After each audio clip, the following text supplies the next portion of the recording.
వన్యకుల క్షత్రియ ఆత్మీయ సమావేశంలో మాట్లాడిన పీఎంకే అధ్యక్షుడు మాజీ కేంద్ర ఆరోగ్య శాఖ మంత్రి అన్బుమణి రామదాస్ చంద్రబాబుకు ఓట్లు వేసి ముఖ్యమంత్రిగా గెలిపించండి అని పిలుపునిచ్చారు. అదేవిధంగా చిత్తూరు ఎంపీగా వరప్రసాదరావును గెలిపించండి అన్నారు. చంద్రబాబును భారీ మెజారిటీతో గెలిపిద్దాం. వన్యకుల క్షత్రియులందరూ సైకిల్ గుర్తుకు ఓటు వేయండి. ముఖ్యమంత్రిగా చంద్రబాబు గెలిపించండి అని తెలిపారు. ఎండలో కూడా ఆత్మీయ సమావేశానికి పెద్ద సంఖ్యలో తరలి వచ్చినందుకు ధన్యవాదాలు తెలిపారు. చంద్రబాబు రాకముందు కుప్పం పనిష్మెంట్ ఏరియాలా ఉండేది. కుప్పం నియోజకవర్గాన్ని చంద్రబాబు అన్ని విధాలా అభివృద్ధి చేయడం జరిగింది. కుప్పం నియోజకవర్గంలో ఇజ్రాయెల్ టెక్నాలజీని చంద్రబాబు ప్రారంభించారు. దీనివల్ల రైతులకు ఎంతో ఉపయోగం జరగడమే కాకుండా వాళ్ళ జీవితాల్లో కూడా బాగుపడ్డాయని తెలిపారు. అందుకని మనం చేయవలసిందిగా ఒకటే, కుప్పంలో చంద్రబాబు 1,00,000 ఓట్ల మెజారిటీతో గెలవాలని నా ఆశ అన్నారు. ఆంధ్రప్రదేశ్ అభివృద్ధి చెందాలంటే చంద్రబాబు ముఖ్యమంత్రి కావాలి. చంద్రబాబును గెలిపిస్తే బీసీలకు రక్షణ చట్టం తీసుకొస్తారు. చదువు ఉద్యోగాలు రావాలంటే చంద్రబాబు అధికారంలోకి రావాలని అన్నారు. ఈ సమావేశంలో వన్యకుల క్షత్రియ టీడీపీ నాయకులు కార్యకర్తలు పాల్గొన్నారు. ఇక్కడ మన పర్టికులర్ గా ఈ కులంలో వెనకబాటుతనం చాలా ఎక్కువ ఉంది.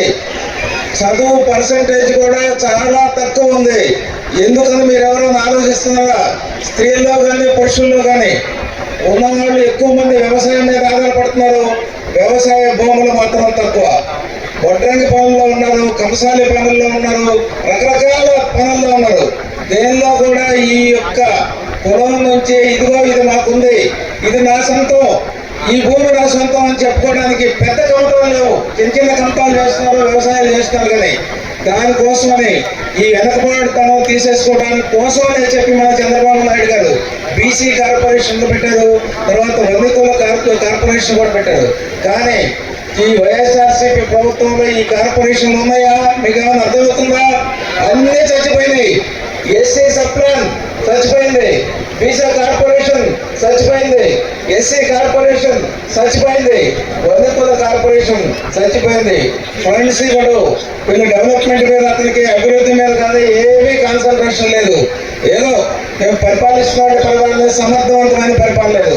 కాబట్టి ఎట్లాంటి సమర్థవంతమైన పరిపాలన కావాలంటే తెలుగుదేశం పార్టీని అందరం ఓటేద్దాం. చంద్రబాబు నాయుడు గారిని మనం సీఎంగా చేసుకుందాం. ఇట్లా చేయాలంటే ఏం చేయాలి? మనం చంద్రబాబు నాయుడు గారిని ఇక్కడ ఎమ్మెల్యేగా ఎలక్ట్ చేసుకోవాలి. అత్యధికమైన మెజారిటీతో ఎలక్ట్ చేసుకోవాలి. అలాగే పార్లమెంట్ అభ్యర్థి అయిన ప్రసాదరావు కూడా ఓటేయండి. చట్టసభల్లో మీకు రావాల్సిన ఏ షేరైనా సరే తీసుకొచ్చి మీ అభివృద్ధికి పాటుపడతాము. మీరు చేసే వ్యవసాయానికి నీటి కోసం మన అందరి గురించి మనం మాట్లాడుకున్నాం. ఎంత డీటెయిల్గా మాట్లాడుకోవద్దు. మనకి చీఫ్ గెస్ట్ వచ్చినారు, ఆయనకు టైం ఇద్దాం.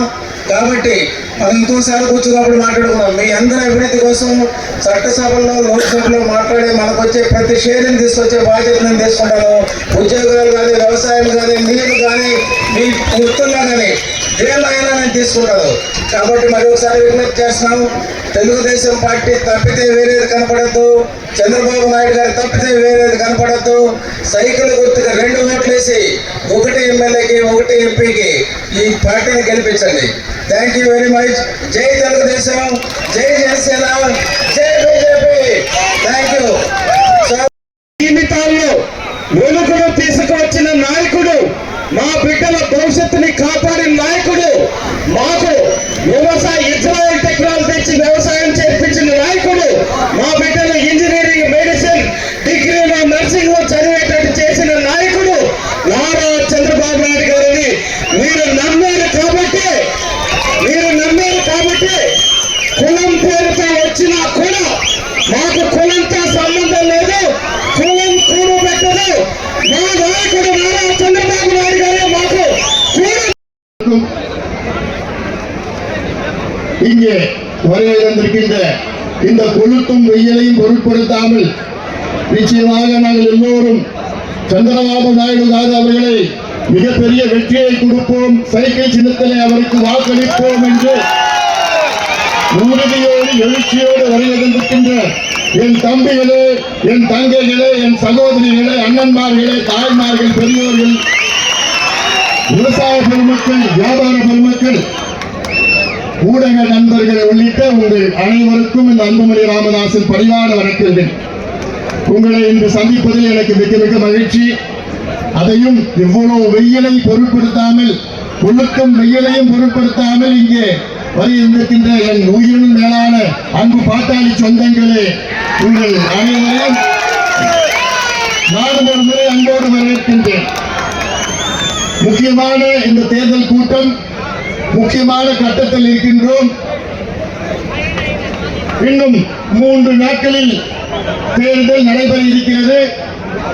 இந்த தேர்தலில் நம்முடைய அருமை சகோதரர், என்னுடைய அருமை நண்பர் திரு சந்திரபாபு நாயுடு அவர்கள் மிகப்பெரிய வெற்றியை பெற வேண்டும். இந்த குப்பம் தொகுதியில் மட்டுமல்ல, ஆந்திர பிரதேசில் வெற்றி பெற்று ஆந்திர பிரதேசின் முதலமைச்சராக சந்திரபாபு நாயுடு அவர்கள் வர வேண்டும்.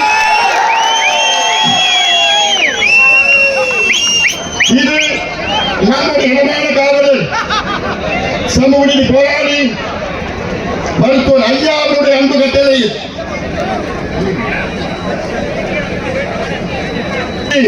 எனக்கு முன்பு பேசினார்கள். ஒரு காலத்தில் ஒரு பனிஷ்மெண்ட் போஸ்டாக, அதாவது தமிழ்நாட்டில் ராமநாதபுரம் அங்கே பனிஷ்மெண்ட் போஸ்ட் சொல்வார்கள்.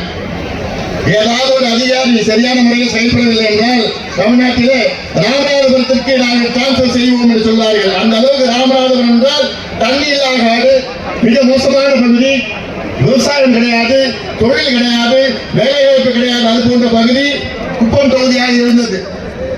1985 பிறகு சந்திரபாபு நாயுடு அவர்கள் இந்த தொகுதியின் வந்து போட்டியிட்ட நேரத்திலே தான் இந்த தொகுதிக்கு, இந்த பகுதிக்கு வளர்ச்சி வந்து அடைந்திருக்கிறது. இந்த தொகுதியிலே இன்று சந்திரபாபு நாயுடு அவர்களால் மருத்துவ கல்லூரி வந்திருக்கிறது, பொறியியல் கல்லூரி வந்திருக்கிறது, பாலிடெக்னிக் வந்திருக்கிறது, திராவிட பல்கலைக்கழகம் வந்திருக்கிறது, மருத்துவமனைகள் எல்லாம் மேம்பட்டு ஒவ்வொரு கிராமத்திலும் சாலைகள் வந்திருக்கிறது. இந்த காரணம் எல்லாம் அதை நீங்கள் சிந்தித்து பார்க்க வேண்டும், நினைத்து பார்க்க வேண்டும். சந்திரபாபு நாயுடு அவர்கள், நீங்கள் எல்லாம் விவசாயிகள், நாம் எல்லாம் விவசாயிகள், பாட்டாளிகள் என்று சொன்னாலே விவசாயிகள். அப்படிப்பட்ட விவசாயிகளுக்கு இஸ்ரேல் நாட்டில் சென்று அங்கே இருக்கின்ற தொழில்நுட்பத்தை கொண்டு வந்து இவர்களுக்கெல்லாம் பல திட்டங்களை கொடுத்து வருகின்றார் சந்திரபாபு நாயுடு அவர்கள். என்னுடைய ஆசை, சந்திரபாபு நாயுடு அவர்கள் குறைந்தது 1 லட்சம் வாக்குகள் வித்தியாசத்திலே வெற்றி பெற வேண்டும். இது ஏதோ ஒரு சமுதாயம் சார்ந்த பிரச்சனை கிடையாது. அனைத்து சமுதாயங்களும் சேர்ந்து சந்திரபாபு நாயுடு அவர்களை உங்களுடைய சட்டமன்ற உறுப்பினராக மட்டுமல்ல, உங்களுடைய முதலமைச்சராக தேர்வு செய்ய வேண்டும். உங்களுடைய முதலமைச்சராக வேண்டும். எதற்கு நான் சொல்லியிருந்தேன் தெரியுமா? கடந்த கால வரலாறு என்று சொன்னால், வெள்ளையர்கள் தமிழ்நாட்டை ஆட்சி செய்கின்ற காலம், தமிழ்நாட்டில் இந்தியாவை ஆட்சி செய்கின்ற காலத்திலே அப்பொழுது இது மெட்ராஸ் மாகாணம், சென்னை மெட்ராஸ் பிரசிடென்சியாக இருந்தது. மெட்ராஸ் பிரசிடென்சி என்றால் ஹைதராபாத்திற்கு தெற்கே, பிறகு மைசூர் ராஜ்யம் அது இல்லாமல், கேரளாவிலே திரவங்கோர் ராஜ்யம் அது இல்லாமல் மற்ற பகுதியெல்லாம் மெட்ராஸ் மாகாணமாக, சென்னை மெட்ராஸ் பிரசிடென்சியாக இருந்தது. அன்புமணி ராமதாஸ். அதன் பிறகுதான் சுதந்திரம் கிடைத்து 1950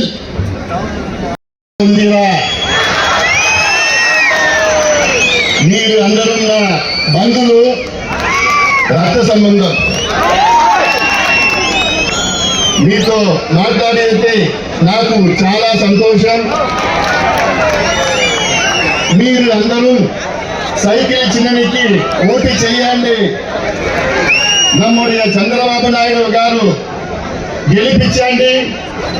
చంద్రబాబు నాయుడు గారిని ముఖ్యమంత్రి చేయండి. நல்லா இருக்கீங்களா? அனைவருக்கும் வணக்கம். குப்பம் தொகுதியில் நடைபெறுகின்ற இந்த தேர்தல் பிரச்சார கூட்டத்திற்கு வருகிறது. இந்த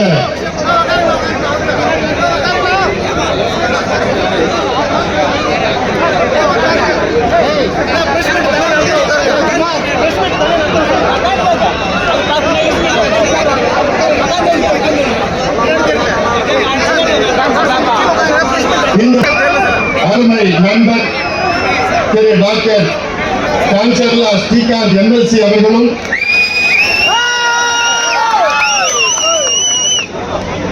சித்தூர் நாடாளுமன்ற தொகுதியின் வேட்பாளர் மரியாதைக்குரிய திரு டி பிரசாத் ராவ் அவர்களும், இந்த தொகுதியின் பொறுப்பாளர் மரியாதைக்குரிய திரு பி எஸ் முனிரத்னம் அவர்கள், திரு ஆர் சந்திரசேகர் அவர்கள்